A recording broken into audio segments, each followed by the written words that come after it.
Welcome to Connect Canyons, a podcast sponsored by Canyon School District. This is a show about what we teach, how we teach, and why. We get up close and personal with some of the people who make our schools great. Students, teachers, principals, parents, and more. We meet national experts too. Learning is about making connections.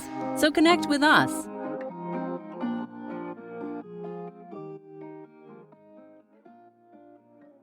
According to Forbes, 99% of U.S. households have one or more streaming devices.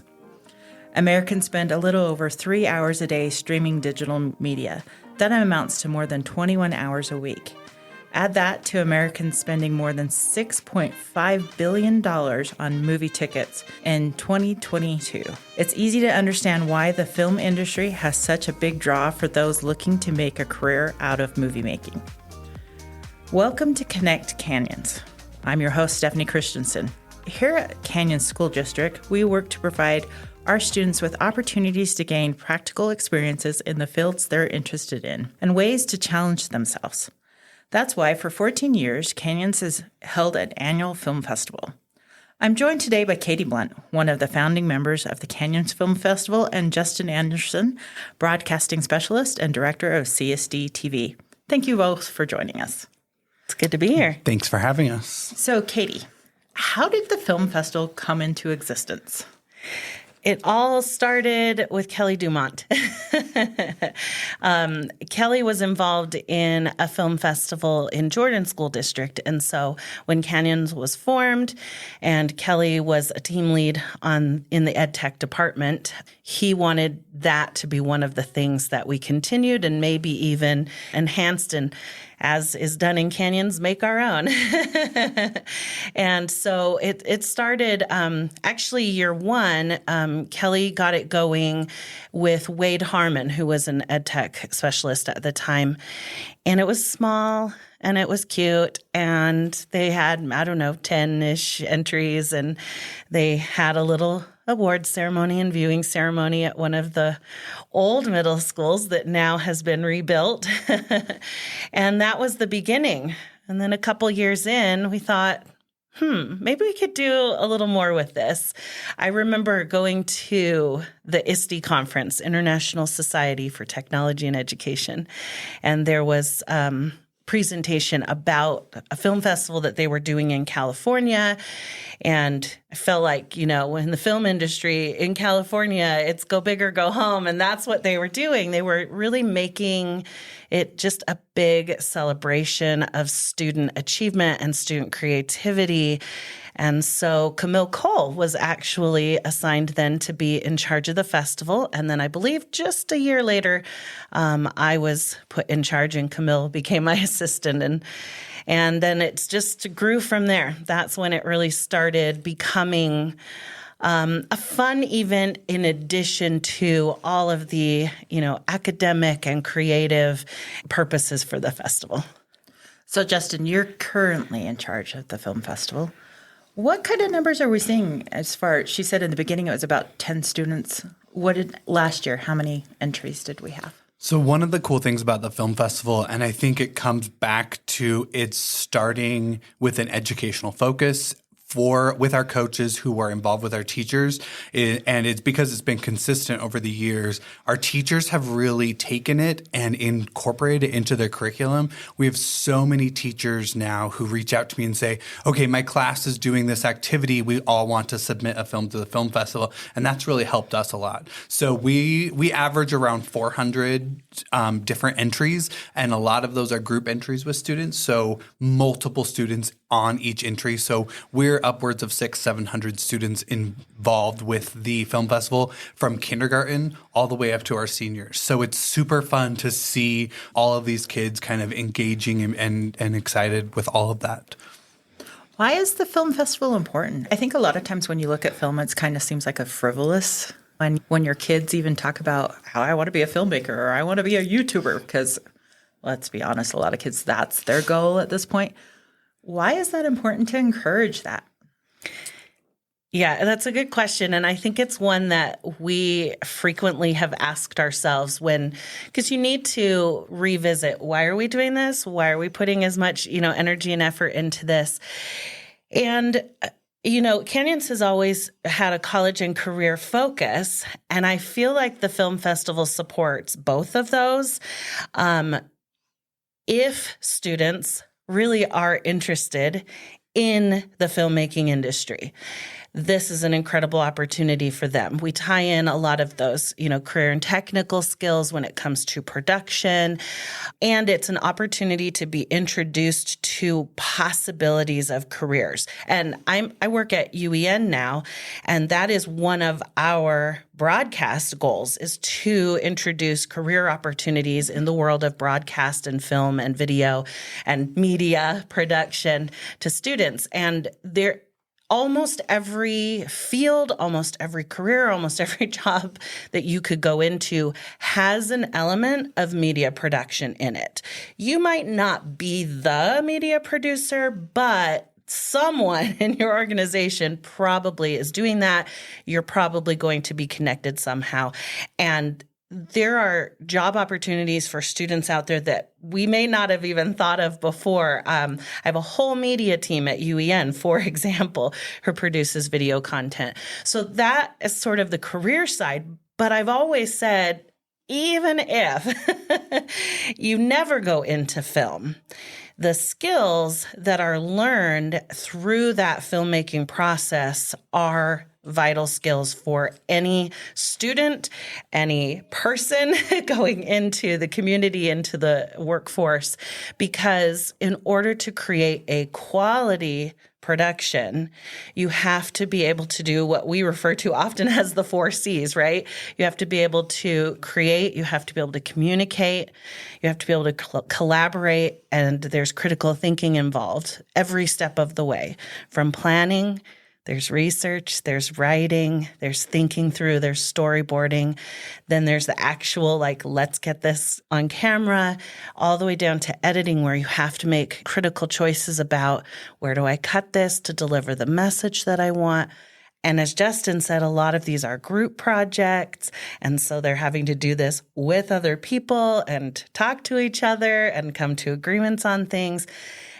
And I haven't even mentioned yet when the film is based in core content, So there's just so many on both the college and career side of things, so many reasons. Yeah, and I would say that filmmaking is one of those really cool things that anyone can do, right? Everyone has a story to tell, but it encompasses all of those amazing things we just want students to learn how to do. We want them to learn how to think through, how to tell a story, how to kind of critically think, what do I need to do with this? And so I kind of equate it to, back in the day, you go out, you would, just kind of explore your neighborhood, play with your friends, and you would learn things as you go through those experiences. And filmmaking does a lot of that for our students. They pick up their phone, they pick up a camera, and they just start shooting, and they start to realize, oh, that didn't work, this did. And it just puts so much critical thinking into one box. And the students like it because we are, as you said in the intro, there are so many media sources today. And our students are going to be exposed to them. And so if we can take and help our students understand how those things are made and how to make those things in a smart way, it helps them better navigate the world moving forward too. Yeah, I like that point of how it helps them consume those things then as well. So we interviewed at UEN a teacher who is actually a CTE teacher. So this is part of his curriculum. And he was teaching kids about filmmaking. And he showed them a sample of a film that looked like a certain sequence of events had happened. They talked about the technical side of that and how would you edit that and splice things together to make that flow.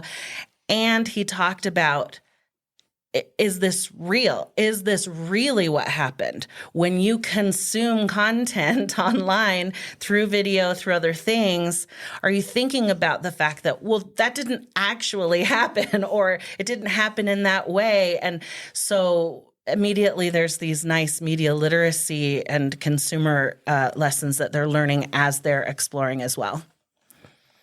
So what were the first years like of getting it started? Was it difficult I would assume that it was difficult to really get people interested, to get the word out, to get people to actually complete films, because it is a side project that if it's not an assignment, it is a lot of work to put a film together. So how hard was it to actually get people to participate?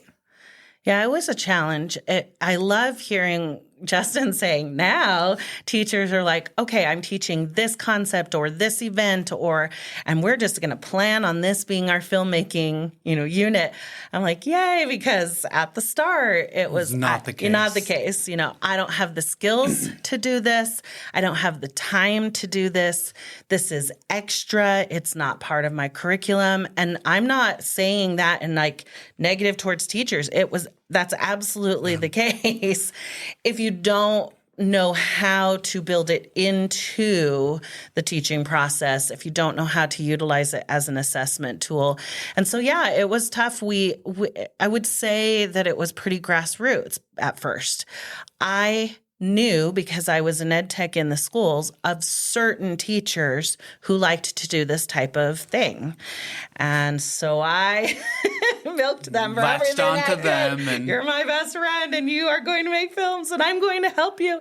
And so it was a lot of, let me help you see how this can fit into this unit. Let me help you with the technical pieces. And by the way, your students probably already know a lot of the technical pieces, so it's okay that you don't, and lots of convincing and hand-holding as it should be. Well, I think technology was a missing piece early on as well, because we had a lot of teachers who said, I just don't know how to do this from an equipment standpoint. Like, what do I use, right? And so we were always having to come up with, we had kits that we would loan out to teachers, and now we've kind of moved into a place where every teacher, every student has something. The requests I get for equipment and those types of things, so minimal now compared to what it was even when I was involved at the beginning-ish, several years ago. So I think that has increased in our schools, that access to equipment and that access to students just picking up their phone and sharing a story too.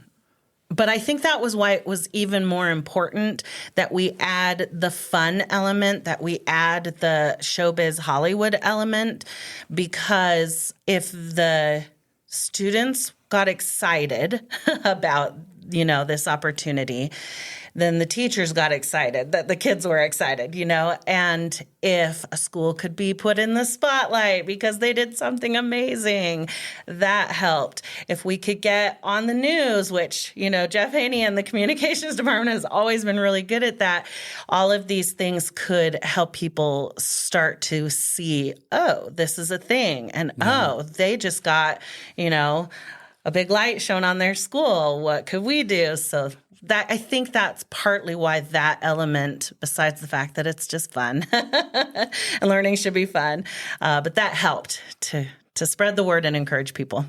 Well, set the stage for a little bit for what the actual night of the film festival, the final evening of the awards, what that's like, because it is a special evening. You have created a Hollywood event with glitz and glam. Yeah, I think that's something that is something that I walked into and saw.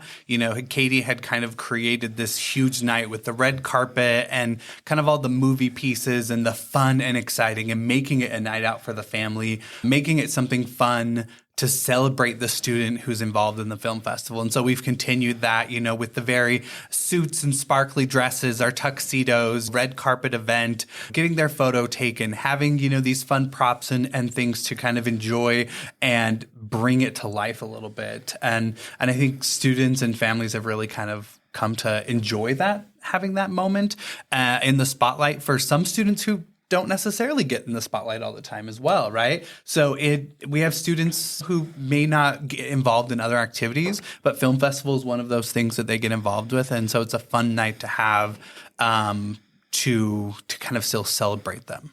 Yeah.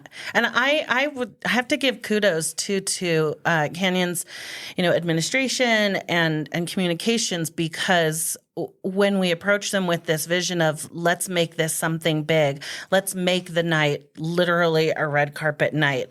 Let's tell people to dress up. Let's have food and popcorn and prizes, and let's, say the nominees are, just like an Oscar night, they were like, yeah, okay, let's do it. Here's how much we can put in to a budget. Here are other ways that we can involve, and everybody was willing to be part of that team. And honestly, all the way from, the department level up through the superintendent level, everybody was on board, and that meant a lot when your idea is adopted like that. But also, I think it's a really nice example of when each department, each group is willing to put in their expertise for a project like this, it can just become something phenomenal, way more than it could have been just with me. Yeah, it truly is a Canyons District Film Festival because everyone is involved from top to bottom. And I would say one of my favorite award shows we ever had was during our COVID years. So film festival could not be stopped, So students were still submitting films, and Katie kind of figured out, how are we going to do this? And we went to a live stream awards ceremony, still in the sparkly dresses and tuxedos with Jeff Haney. And we had a huge number of students still submit that year and tell their story. And it was so fun to kind of show those and explore those, sitting, in a conference room off in the side by ourselves, and seeing online all of these people watching and enjoying, and still getting a piece of that kind of celebration and feeling excited and enjoying themselves, which was super fun to have too. What is your favorite memory of, favorite film or favorite memory from? So mine's not necessarily a favorite film. Mine is a favorite experience that happens every year with the film festival is we get to watch all of them. And there are some wonderful films. There are some films that only a mother would love. There are, and they're kind of some of my favorites, but we get to watch all of them and experience, all of these different things that we go, what was that? But someone made it and submitted it. And I love that a student felt that way, right? It's always fun when all of a sudden we have 72 videos of the life cycle of a butterfly because a teacher, made it as a project. And so all of these kids are submitting videos of a life cycle of a butterfly. But to get to watch all of those, that's kind of my favorite thing to do every year. Sometimes it can be a tad tedious to watch all 72 versions of a butterfly life cycle, but just enjoying and seeing all of these fun stories that kids have to tell, from these kindergartners who are just telling the story with some Legos that they have, to some of our high school students who are telling really compelling stories that blow me away. That there was a few that we had about distracted driving and whatnot that it got me emotionally. I was like, this is such a good portrayal of your story. And so there's just a lot of fun things. So I always love that time of starting to kind of whittle through them and seeing what students have submitted. I think maybe one of my favorite memories was our 10th anniversary. That was the second to last year that I did it. And we were able to actually go to the Larry H. Miller Megaplex and have one of the theaters rented out, and everybody again came in best dressed, and we laid out the red carpet. And in addition to the cool films that we saw that year, we tried our best anyway to bring in sort of alumni of the event. And so to see little cameos from these students that at least I had gotten to know through the film festival, and kind of a where are they now type of thing. We even had little celebrity cameos. Shout outs. Yeah, shout outs. It was a night of a look at where we've come and look at some of these, students who have gone through this experience. It was just really rewarding, and I think really a fun event for the community. But I do have to also, say that there are student filmmakers and films that stand out, and that was a night to remember some of those films as well. There was one year where these boys from Hillcrest High submitted these phenomenal films, and they had been working on them. I think they took the Spy Hop summer program to kind of get better at their filmmaking skills. And I feel like that was a turning point that built up to this 10th anniversary, that other students started to see what a student film really could be. Yeah. When they saw documentaries like The Burrito Project, and when they saw some of these suspenseful films that they created with cool edits and special effects. And so I appreciate all they did for the festival. And then again, I think that's why the 10th anniversary was even extra special for me, to sort of remember the great things that had been done over the years. Yeah, I think a good way to kind of look at it. So up in the district office in the hallway, we have all the posters from all the different years. And even just by looking at the posters, you can see this timeline, this progression of the festival and of the abilities that students, as they're submitting to it and working through, and you can see the uniqueness and like the personality of the different film festivals, because that poster kind of becomes the motif for the whole film festival, right? And so it's just fun to kind of see that progression over time and laid out in that timeline in the hallway. It kind of just shows, look where we started, which is still amazing, and look where we are now and how many more students are getting access to this and rewards from it. And don't you have students that, like, every year they enter? Oh, yeah. Yeah. Yeah. Like, we'll see the same student from elementary all the way up to high school. Like, there are so many times, like, when I first started working with kids, like, oh, yeah, so I remember they did this and this and this and this and this and this, right? And so I've been able to see them as they continue to grow and grow and grow until they're in 12th grade and they submit and, and move on. And so it's super fun because it's one of those things where these students that are submitting are interested. They like it. And we try and make it a fun place that they want to come back. And so they do. They come back. And there's a lot of opportunities for non-filmmakers, right? So there is the poster contest where those who aren't interested in a film can submit to the poster contest and develop that. We even have the teacher side as well. And I think that's been something super fun because we've gotten to see some teachers year after year after year submitting amazing, beautiful things. Some pop up, submit something for a year or two and then disappear. But to see those stories as well and to celebrate some of our teachers has been fun as well. Yeah. I pull some of my favorite films sometimes to show at conferences and things like that as examples. And so I was going through a few just before the recent USAC conference, and there was Abigail Slavic-Drone, however you say the name. I don't know if I ever said it right, but she was like in her Girl Scout uniform as like a, 7-year-old. Yeah. And then every year she submitted, and I literally got a graduation announcement from her when she finished high school. And so, yeah, we get to know these students and they submit time and again.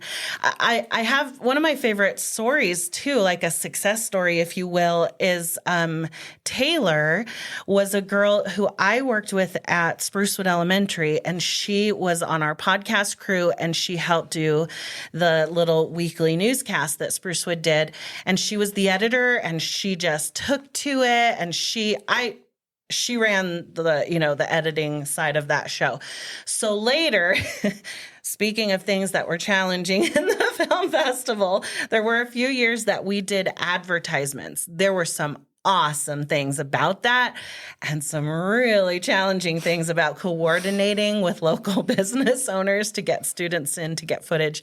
Well, we had this business owner who had said, I want to have a commercial made. I want to be part of this. And we didn't have a filmmaker assigned to them.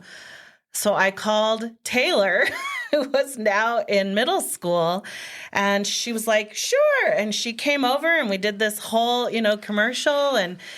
And then because of these experiences and then bringing her back into it again, she ended up being one of the main video producers at Corner Canyon High School. And then she went on to study that at, I believe, Utah State University. And now she is a professional photographer and videographer because she got asked to return and add her talents to this film festival once again. And anyway, super cool to see their growth, their progression over the years. That's really cool. When are the dates for this year's film festival? So this year's film festival is on April 25th, 7 p.m. at Alta High School. Look forward to this year's film festival. You guys should be very proud of what you've created and what you've provided for our students. Thank you for listening to Connect Canyons. If you have story ideas, please contact us at communications@canyonsdistrict.org.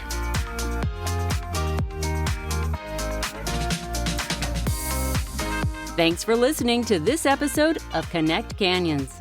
Connect with us on Twitter, Facebook, or Instagram @Canyons District, or on our website, canyonsdistrict.org.